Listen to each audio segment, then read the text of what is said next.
Devendra Fadnavis ji is the current Chief Minister of Maharashtra, having previously held this position from 2014 to 2019, a law management graduate. He has held key leadership roles in Bharatiya Janata Party.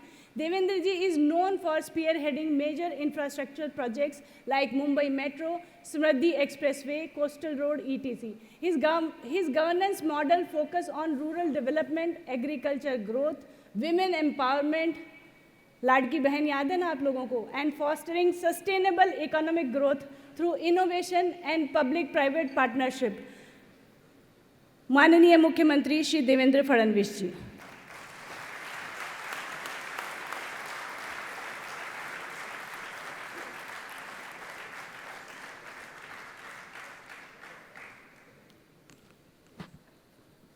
सभी को बहुत बहुत नमस्कार।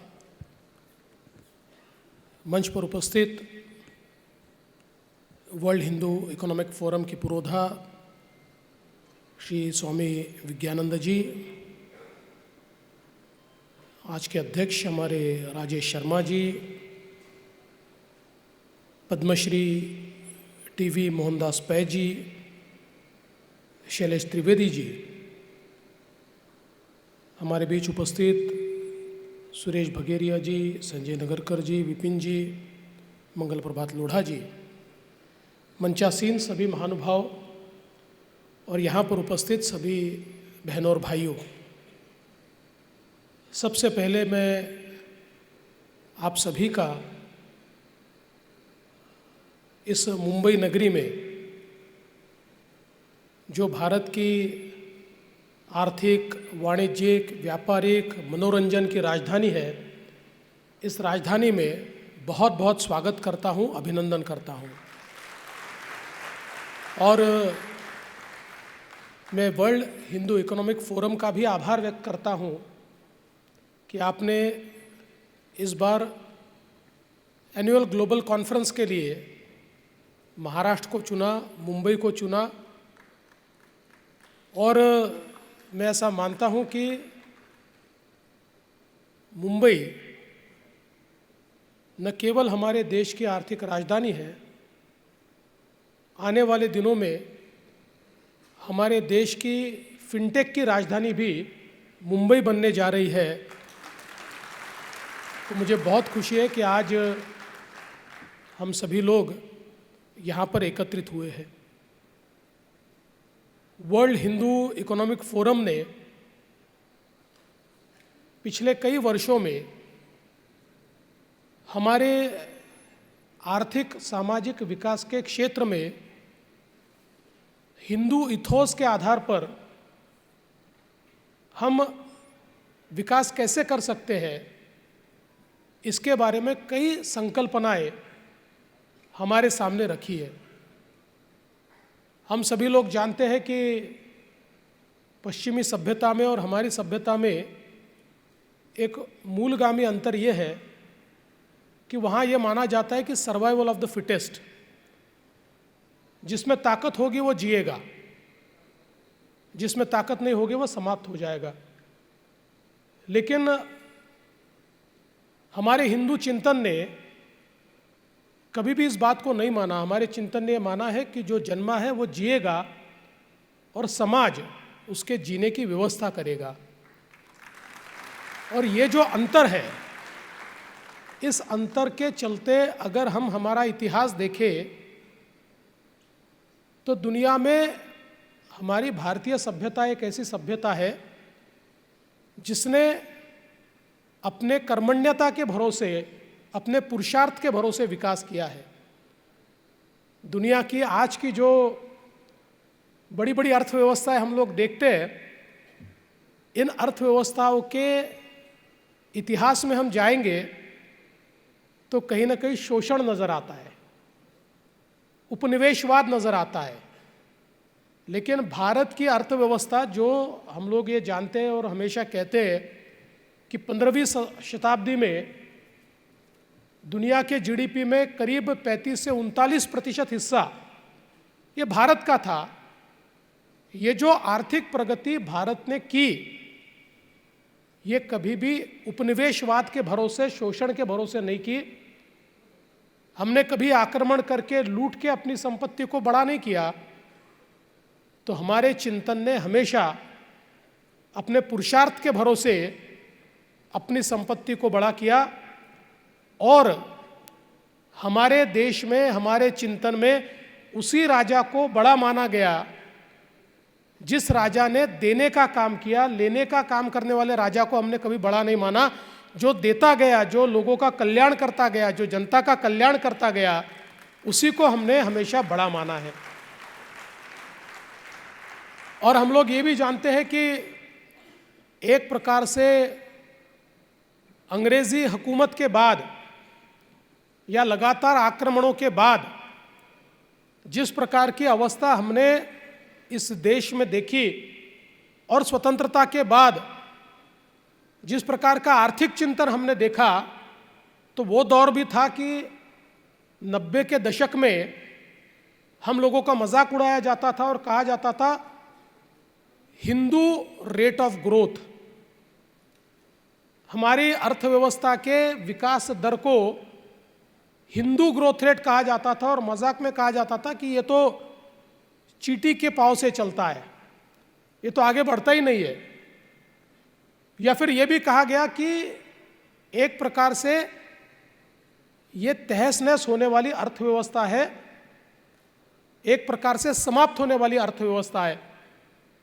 पर मैं ऐसा मानता हूं कि हमारी अर्थव्यवस्था को आज जब लोग देखते हैं तो ये मानते हैं कि ये जो हिंदू ग्रोथ रेट है, यही आने वाले दिनों में दुनिया को राह दिखाने वाला ग्रोथ रेट होने वाला है।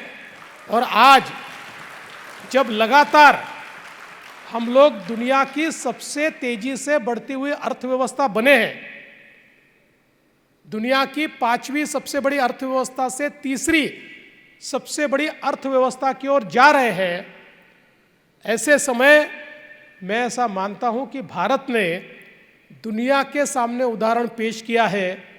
लोग कहते थे इतनी बड़ी जनसंख्या है, ये कभी विकसित हो ही नहीं सकती, लेकिन जनसंख्या को मानव संसाधन में परिवर्तित करते हुए विकास को पाया जा सकता है।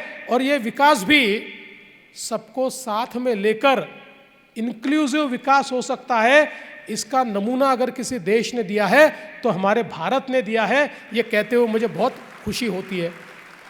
और मैं कहना चाहता हूँ कि इसकी नींव इस देश में किसी ने रखी तो श्रद्धेय अटल बिहारी वाजपेयी जी ने रखी। उनके कार्यकाल में इसकी नींव रखी गई और इसको परमोच्च बिंदु पर ले जाने का काम अगर कोई कर रहा है तो देश के प्रधानमंत्री माननीय मोदी जी कर रहे हैं, जिन्होंने नव भारत के निर्माण में इस प्रकार की पॉलिसीज को तैयार किया जिसमें गतिशीलता है, जिसमें पारदर्शिता है और जिसमें इंक्लूसिविटी है, जिसके कारण आज भारत बहुत बड़े पैमाने पर आगे बढ़ रहा है। और विशेष रूप से मैं ऐसा मानूंगा कि जिस समय हम लोग दुनिया की अर्थव्यवस्थाओं को देखते हुए इस बात का विचार करते हैं कि कैपिटलिज्म के कारण हम लोग हमेशा ये कहते हैं कि लोगों में दूरियां बढ़ी है। हम लोग ये कहते हैं जिस प्रकार से गरीब और अमीर की दूरी बढ़ रही है और लगातार ये चर्चा होती है कि डिस्ट्रीब्यूशन ऑफ वेल्थ का क्या होगा, ऐसे समय भारत जब मात्र अपने 10 सालों में 25 करोड़ लोगों को गरीबी रेखा से बाहर निकालता है, तो मैं ऐसा मानता हूं ये हिंदू ग्रोथ का मॉडल जो हमारे प्रधानमंत्री जी ने दुनिया के सामने तैयार किया है, ये अपने आप में एक अनुपम इस प्रकार का मॉडल है। और भारतीय चिंतन के आधार पर, हिंदू चिंतन के आधार पर हम जब लोग आगे बढ़ते हैं तो किस प्रकार से दुनिया को हम लोग एक नई सीख दे सकते हैं, ये भी आज हमको देखने को मिल रहा है। मैं ऐसा मानता हूं कि आज हम लोग ये कहते हैं कि 2030 तक हम भारत को 5 ट्रिलियन इकोनॉमी बनाना चाहते हैं। शायद वो तो 2028 तक ही हम कर लेंगे। अभी कई अलग अलग प्रकार की फाइनेंशियल इंस्टीट्यूशंस ये कहती है कि probably by 2030 we will be 7 trillion और 9 trillion। लेकिन चूंकि हम लोग महाराष्ट्र में हैं और महाराष्ट्र की बात कहने के लिए मुझे यहाँ पर खड़ा किया है, तो मैं ये कहना चाहता हूँ कि हम ये प्रयास कर रहे हैं कि देश की सबसे पहली सब नेशनल $1 ट्रिलियन इकोनॉमी हम महाराष्ट्र को बनाने जा रहे हैं। मुझे खुशी है कि पिछले साल हमने $500 बिलियन के मार्क को पीछे छोड़ दिया, हम $500 बिलियन से आगे चले गए। हमारा प्रयास है कि हम लोग बिटवीन 2028 टू 2030 हम लोग महाराष्ट्र को $1 ट्रिलियन इकोनॉमी करें। वैसे आज जिस ग्रोथ रेट के साथ हम लोग चल रहे हैं उसके आधार पर 2032 में हम लोग $1 ट्रिलियन इकोनॉमी होंगे। लेकिन मैं ऐसा मानता हूं कि बिजनेस यूजुअल का ज़माना चला गया, अब एक्सीलरेटेड ग्रोथ की हम बात करते हैं और एक्सीलरेटेड ग्रोथ में we aspire to become $1 trillion economy by 2028 और बाय 2030।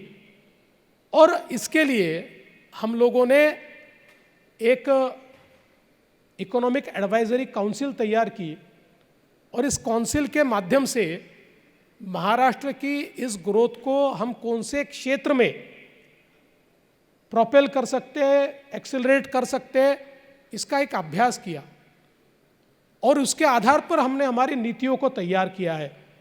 और मैं ऐसा मानता हूँ कि आज जब हम विकास की बात करते हैं तो the speed of travel and the speed of data will determine the growth.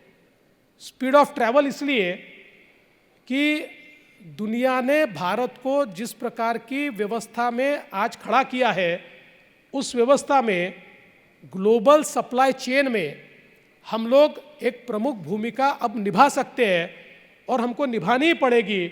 अगर हम वैश्विक व्यापार का विचार करते हैं तो ग्लोबल सप्लाई चेन का एक अहम हिस्सा जब तक भारत नहीं बनेगा, क्योंकि दुनिया ने देखा कि जिस प्रकार से कोविड के समय चाइना ने ग्लोबल सप्लाई चेन को डिसरप्ट किया और जिसके कारण दुनिया का व्यापार मानो ठप हो गया, तो दुनिया ये मानती है कि अब ग्लोबल सप्लाई चेन में भारत की भूमिका अहम हो सकती है।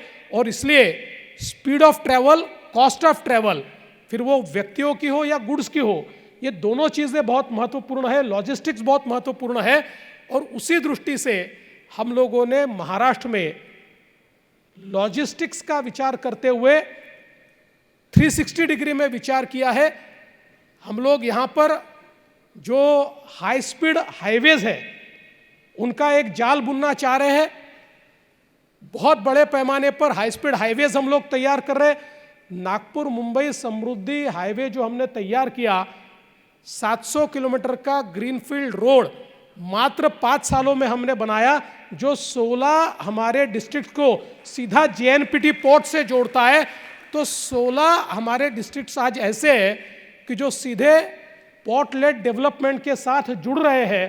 और मैं ऐसा मानता हूँ इससे एक सप्लाई चेन को बड़ी ताकत मिल रही है, चाहे वो हमारे रोड्स हो, चाहे हमारे पोर्ट्स हो या फिर हमारे एयरपोर्ट्स हो। और मुझे ये बताते हुए खुशी होती है कि अभी अभी हमारे प्रधानमंत्री जी ने भारत को और महाराष्ट्र को दुनिया की मैरीटाइम ताकत बनाने के लिए एक बहुत महत्वपूर्ण निर्णय लिया। आज हमारे भारत का जो कंटेनर ट्रैफिक है, 60% कंटेनर ट्रैफिक ये मुंबई का JNPT पोर्ट हैंडल करता है। अभी हमने एक नया पोर्ट तैयार करने का फैसला किया जिसके काम की शुरुआत हम लोग कर रहे हैं। ये वाढवण पोर्ट है। ये पोर्ट JNPT पोर्ट से 3 टाइम्स बड़ा, 3 गुना बड़ा पोर्ट है और 10 किलोमीटर तक 20 मीटर डीप ड्राफ्ट का ये पोर्ट है। दुनिया का सबसे बड़ा जहाज भी इस पोर्ट पर आ सकता है। तो भारत को एक नई मैरीटाइम ताकत के रूप में अब महाराष्ट्र डेवलप करने वाला है। और मैं ऐसा मानता हूँ हमारे सप्लाई चेन में एक बहुत महत्वपूर्ण भूमिका ये पोर्ट आने वाले दिनों में तय करेगा। आज हम देख सकते हैं जिस प्रकार से इंफ्रास्ट्रक्चर का पुश हमारी सरकार ने दिया है, विशेष रूप से मोदी जी की सरकार देश में आने के बाद और बीजेपी की सरकार महाराष्ट्र में आने के बाद 2014 के बाद जिस प्रकार से हमने इंफ्रास्ट्रक्चर के सेक्टर को बदला है, मुझे याद है 2019 में एक ड्वाइच बैंक ने रिपोर्ट दी थी। उस रिपोर्ट में ड्वाइच बैंक ने कहा था कि देश में जितने बिग टिकट इंफ्रास्ट्रक्चर प्रोजेक्ट चल रहे हैं उसमें से 49% प्रोजेक्ट अकेले महाराष्ट्र में चल रहे हैं। इतने बड़े पैमाने पर इंफ्रास्ट्रक्चर का पुश आज महाराष्ट्र में हम लोग देख रहे हैं। मुंबई का ट्रांसफॉर्मेशन हमने देखा है, जिस प्रकार से मुंबई का कोस्टल रोड बना है, 22 किलोमीटर की सी लिंक जो मुंबई को नई मुंबई से जोड़ती है, 22 किलोमीटर सी लिंक, ये हमने मात्र 5 वर्षों में बनाकर तैयार कर दी है। और एक प्रकार से बहुत बड़े पैमाने पर इंफ्रास्ट्रक्चर में हम लोगों ने निवेश किया है। और ये स्पीड ऑफ ट्रैवल के साथ साथ स्पीड ऑफ डेटा, ये भी मैं ऐसा मानता हूँ बहुत महत्वपूर्ण है, क्योंकि आने वाले दिनों में जिस डिजिटल इकोनॉमी की ओर हम लोग जा रहे हैं उसमें हम ये प्रयास कर रहे हैं कि Mumbai and Maharashtra should be data capital. और आज मुझे बताते हुए खुशी होती है कि हमारे देश में जितनी डेटा सेंटर की कैपेसिटी है उसकी 65% कैपेसिटी अकेले महाराष्ट्र ने खड़ी की है। और आने वाले दिनों में जो सारा हमारा डेटा रिलेटेड बिजनेस है, ये बिजनेस महाराष्ट्र में संचालित होगा। इस प्रकार की व्यवस्थाओं को हमने खड़ा किया है। और मैं ऐसा मानता हूँ कि आज डिजिटल इकोनॉमी और विशेष रूप से आर्टिफिशियल इंटेलिजेंस जिस प्रकार से अर्थव्यवस्था को डिसरप्ट कर रहा है, ये एक पॉजिटिव डिसरप्शन, इसको हम लोगों को स्वीकारना ही होगा। क्योंकि मैं हमेशा कहता हूँ कि टेक्नोलॉजी को नकार कर कोई आगे नहीं जा सकता। टेक्नोलॉजी तो घोड़े के जैसी है। अगर घुड़सवार घोड़े पर बैठकर उस घोड़े को दौड़ाए तो हमारी गति बढ़ सकती है। इसलिए घोड़े पर बैठकर दौड़ने से डरना नहीं चाहिए। टेक्नोलॉजी भी घोड़े जैसी है, उस पर अगर हम बैठ गए तो हमारी स्पीड को कोई रोक नहीं सकता। और घोड़ा जो उस पर घुड़सवार ठीक से बैठता है उसी को मानता है, उससे आगे बढ़ नहीं सकता। इसलिए टेक्नोलॉजी भी हमसे कभी आगे नहीं बढ़ सकती। और इसलिए टेक्नोलॉजी एक ऐसी चीज़ है जिसके आधार पर आने वाले दिनों में इस अर्थव्यवस्था को हम लोग तेज़ी से आगे ले जाएंगे। और टेक्नोलॉजी का सबसे बड़ा फ़ायदा ये होता है कि टेक्नोलॉजी इंक्लूसिव होती है। टेक्नोलॉजी ये समझती नहीं है कि ये व्यक्ति गरीब है या अमीर है, औरत है या आदमी है। टेक्नोलॉजी में तो ये तय होता है कि एक वर्चुअल क्यू होता है, first in and first out, इस आधार पर टेक्नोलॉजी काम करती है। और इसलिए मैं ऐसा मानता हूँ कि जिस समता की, जिस समरसता की बात हम लोग करते हैं उसको अचीव करने के लिए भी टेक्नोलॉजी एक बहुत बड़ा टूल है, जिस टूल के आधार पर आने वाले दिनों में एक विकसित इस प्रकार का महाराष्ट्र हम लोग तैयार कर रहे हैं। और ये करते हुए हम लोगों ने ये प्रयास किया है कि वाटर, पानी एक बहुत महत्वपूर्ण चीज़ है। वाटर कंजर्वेशन पर हमने बहुत जोर दिया है। वाटर कंजर्व, क्योंकि हम लोग तो हमारे इथोस में हम लोग कहते हैं तेन तख्तेन भुंजिता, हम लोग ये कहते हैं त्याग से सेवन करो। आज दुनिया जो कह रही है वो हमने पीढ़ियों दर पीढ़ी हमने कहा है कि अगर हम लोग केवल शोषण करेंगे तो हम कभी भी हमारी धरती को बचा नहीं पाएंगे। हमको तो दोहन करना पड़ेगा। जिस प्रकार से हम गोमाता का दोहन करते हैं वैसा ही दोहन हमको करना पड़ेगा। शोषण करके हम दुनिया को नहीं बचा सकते। उन्हीं इथोस के आधार पर हम लोगों ने वाटर कंजर्वेशन पर बहुत जोर दिया। और मुझे कहते हुए बहुत खुशी होती है 2020 में भारत की सरकार ने जिस समय पूरे देश का वाटर टेबल का एक चार्ट घोषित किया तो उसमें देश के अलग अलग राज्यों में वाटर टेबल कम हुआ था, लेकिन महाराष्ट्र एक राज्य ऐसा था जिसमें वाटर टेबल ऊपर आया था। और साथ साथ देश में जितने वन है, जंगल है, इसका जो आच्छादन है, इसमें भी सबसे ज़्यादा जंगलों की बढ़ोतरी ये महाराष्ट्र में हुई थी। तो सस्टेनेबिलिटी के साथ हम लोग काम करना चाहते। अभी नदी जोड़ प्रकल्प हमने शुरू किया है जिसमें हम लोग नदियों को जोड़ने का काम कर रहे हैं। और विशेष रूप से जो रिन्यूएबल एनर्जी है इसमें महाराष्ट्र ने बहुत बड़े पैमाने पर काम शुरू किया है।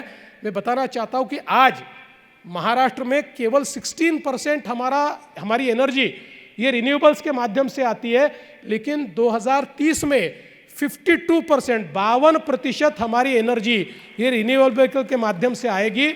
और मुझे ये बताते हुए खुशी होती है कि अभी हमारी जो कैपेसिटी है वो करीब इंस्टॉल्ड कैपेसिटी 50,000 मेगावाट की है, लेकिन पिछले 2.5 सालों में हम लोगों ने जो काम शुरू किया है और जो काम हम लोगों ने कंसीव किया है, इसका अगर हम लोग एक पूरा आंकड़ा देखें तो 54,000 मेगावाट हम लोग रिन्यूएबल एनर्जी में काम कर रहे हैं। तो एक प्रकार से ग्रीन एनर्जी के भरोसे आने वाले दिनों में महाराष्ट्र के विकास को हम लोग आगे ले जाएंगे। तो मुझे ऐसा लगता है कि मुझे दिया हुआ समय मैंने एक्सीड कर दिया है, मैं बात करता रहूँगा। तो नेता हूँ मैं, तो रुकने वाला नहीं हूँ, लेकिन किसी भी फोरम के कुछ नियम होते हैं। मेरे सामने से समय आपने हटाकर गलती कर दी, समय रखते तो मैं समय में बात करने वाला व्यक्ति हूँ, लेकिन भले ही आपने समय हटाया हो फिर भी मैं अपनी बात को समाप्त करना चाहता हूँ। इतना ही कहकर समाप्त करना चाहता हूँ कि भारत की विकास की यात्रा बहुत तेज़ी से शुरू हो गई है और इस यात्रा में जो हमारा शाश्वत विचार है वही विचार हमको आगे ले जा रहा है।